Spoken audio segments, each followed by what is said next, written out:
Eh bien, bonjour à toutes et à tous, c'est les temps du blues. Nous sommes le samedi 26 janvier. On va évoquer aujourd'hui un personnage qui est né un 26 janvier, il y a 71 ans, en 1948. Il s'agit de John Lomax. Alors, si on s'intéresse un peu aux musiques afro-américaines, on le connaît forcément parce que ça a été un musicologue, un folkloriste, un découvreur de talent, sans doute le plus célèbre de son temps, hein, et un des pionniers aussi du genre évidemment, parce qu'il est né quand même en 1867, Monsieur Lomax, du côté d'une ville qui s'appelle Goodman au Mississippi, mais il a grandi dans le Texas, hein, sa famille s'est installée très vite là-bas. Alors il lui est arrivé un événement assez caractéristique, il avait seulement 9 ans, hein, dans les années 1870, donc encore, il a rencontré un esclave qui était au service de son père, un ancien esclave, hein, puisque bon, l'esclavage a été aboli en 1865, et cet esclave, Nat Blythe, lui a appris des chants traditionnels. Et puis lui, en échange, il lui a appris à lire et à écrire. Donc on dit souvent que sa vocation, elle serait née là dès cette époque, en 1877 à peu près, 77, 76. Bon, mais Lomax, il va pas se mettre à la musique tout de suite. Il va vouloir poursuivre de longues études universitaires. Ça va durer longtemps. Il va se barder de diplômes et il va vraiment s'intéresser à se consacrer à la musique seulement à partir des années 1900. Et au début, il s'intéresse seulement à ce qu'on appelait des chansons de cow-boy, parce qu'à l'époque, il n'y avait pas de blues, il n'y avait pas de country, donc c'était des airs folkloriques, des choses comme ça. Et puis, il va devenir un spécialiste à partir des années 1910. Il va faire des recherches, il va publier des recueils, etc. Puis après, il va avoir un petit peu de problème. Dans les années 1920, il va faire faillite. Il va surtout, et ça c'est terrible, perdre sa femme en 1931. Mais ça va marquer un tournant dans son histoire aussi. Parce qu'à partir de ce moment-là, que va-t-il se passer? Eh bien, il va être remarqué par notamment la Bibliothèque du Congrès qui va l'employer. Et là, ça va être vraiment le début de sa carrière aussi dans le blues, puisque Lomax, plus tard d'ailleurs avec son fils, qui deviendra aussi célèbre dans le registre, son fils Alan, eh bien, il va mener des campagnes jusqu'en 1942. Il va aller enregistrer des artistes partout, y compris dans les établissements pénitentiaires, parce que malheureusement on trouvait aussi ces artistes là-bas qui étaient condamnés souvent pour des peines un peu futiles, mais bon, bref, ça c'est pour l'histoire, la petite histoire. Alors bon, bien sûr, dans ces établissements pénitentiaires, il va rencontrer des bluesmen, et le plus célèbre, le plus connu, c'est sans doute Led Belly, mais ce sera un peu réducteur, hein. Il a enregistré plein de monde, plein d'artistes talentueux qui sans lui auraient jamais été connus et je n'aurais jamais pu livrer leur témoignage en quelque sorte. C'est pour ça que John Lomax nous laisse un legs, un héritage artistique fondamental, évidemment, vous vous en doutez. Il est décédé donc en 1948, je l'ai dit en début d'émission, à 80 ans.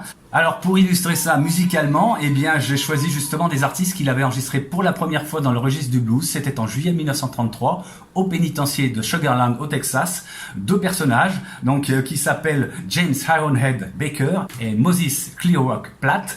Et ces personnages, ils n'étaient pas très recommandables. Il y en a un qui était condamné pour meurtre, l'autre pour des récidives en termes d'attaque à main armée. Bref, en tout cas Lomax les a enregistrés et on va justement les écouter à cette époque-là, en juillet 1933 en duo, avec un morceau qui s'appelle Old Rattler.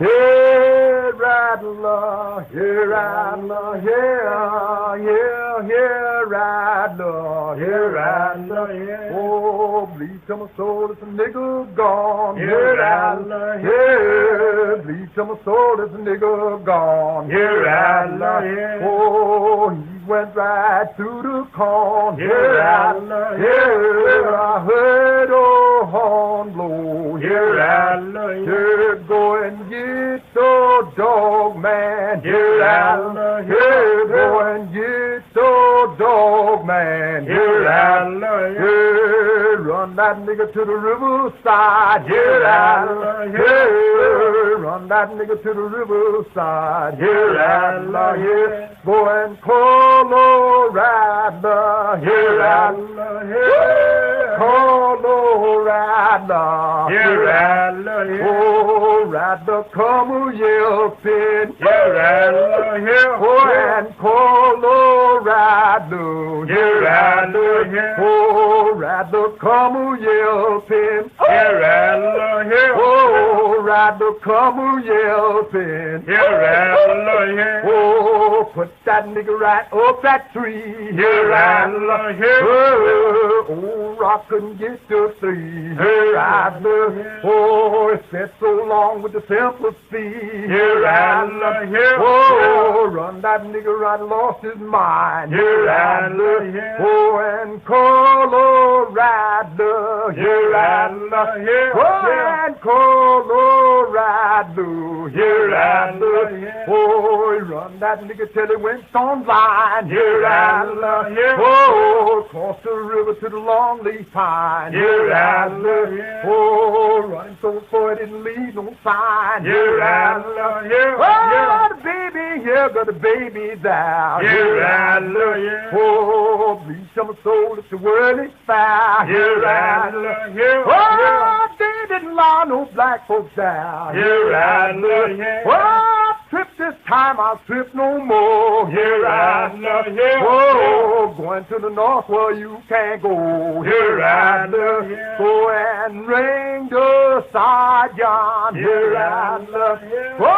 and ring the sergeant. Here Rattler, here. Oh, Rattler's getting Rattler's bad. Here Rattler, here. Bleed some soul, there's another one gone. Here Rattler, here. Ah, to hold it up, you can hold right on. Here Rattler, here. Run that nigger right through the corn. Here Rattler, here. Oh, Bigfoot Rock, he's surely gone. Here Rattler, here. Ah, Bigfoot Rock, he's surely gone. Here Rattler, here.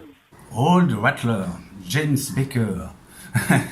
Et puis bien sûr aussi Moses Platt. Donc c'était les deux premiers artistes dans un registre blues work songs enregistrés par Alan Lomax en 1933. On enchaîne avec une rubrique sur scène du samedi un peu spéciale car c'est un hommage à Alain Giroux qui aurait eu 77 ans aujourd'hui, 26 janvier 2019, mais qui nous a quittés le 8 novembre dernier. C'est aussi une spéciale dédicace à Grégory Aubert, cet illustrateur qui travaille en ce moment sur l'adaptation de mon roman Charlie n'est pas mort en vain, le blues en héritage. Voilà, donc je voulais lui faire ce petit plaisir, il me l'avait demandé parce que il se trouve que Alain Giroux c'était son prof de guitare. Donc voilà, c'est fait avec grand plaisir pour toi Grégory. Alors on enchaîne avec Alain Giroux, donc prof de guitare, je l'ai dit, bon chanteur, guitariste originaire de Troyes et qui fait partie des pionniers du blues en France aussi, il faut bien le dire, puisque même s'il s'est consacré à d'autres choses, hein, la folk music, le ragtime, un peu de country également, mais ses premières influences elles viennent d'abord des grands du blues, hein. Big Bill Bronzy, Robert Johnson, Blind Lemon Jefferson, le révérend Gary Davis faisait partie de ses grandes influences. Et on le retrouve d'ailleurs, lui, au début du blues en France, en 1970, avec des gens comme Bill Dorem ou Jean-Jacques Milteau, par exemple. Et plus tard, dans sa carrière, il fera partie de duos assez fameux. Je pense à celui qu'il composait avec notamment violoniste et mandoliniste Jean-Louis Majoun, ou encore plus près de nous, avec l'harmoniciste Jean-Marc Hainaut. Alors, outre ses propres disques, sous son nom, il en a fait plusieurs. Alain Giroux, il a aussi publié pas mal de méthodes de guitare qui font référence. C'est pour ça que c'est un excellent prof de guitare, je le disais tout à l'heure. Bon, mais il était aussi très à l'aise à la slide guitare, et même si on ne sait pas trop, on va l'écouter dans ce registre avec l'extrait d'un concert, hein, on reste quand même dans une rubrique en concert aujourd'hui. Ça s'appelle Train Story à la slide, vous allez voir, c'est super, ça date de 2006, et ça a été enregistré en Espagne. C'est parti.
Donc à l'instant, c'était Alain Giroud avec Train Story en 2006 en Espagne à la slide pour illustrer le fait qu'il nous a quittés eh bien, en novembre et qu'il aurait eu donc 77 ans.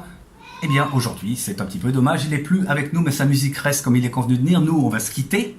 C'est l'heure, mais on se retrouve demain. Vous pouvez en attendant aller sur mon site internet lestentsdublues.com. Vous retrouverez tout ce qu'il vous manque en termes d'éléments sur tout ce que j'ai dit durant cette émission. Vous abonnez, n'oubliez pas aussi à cette chaîne. Et puis demain, nous serons donc dimanche. Donc dimanche, on parlera bien sûr gospel. Salut!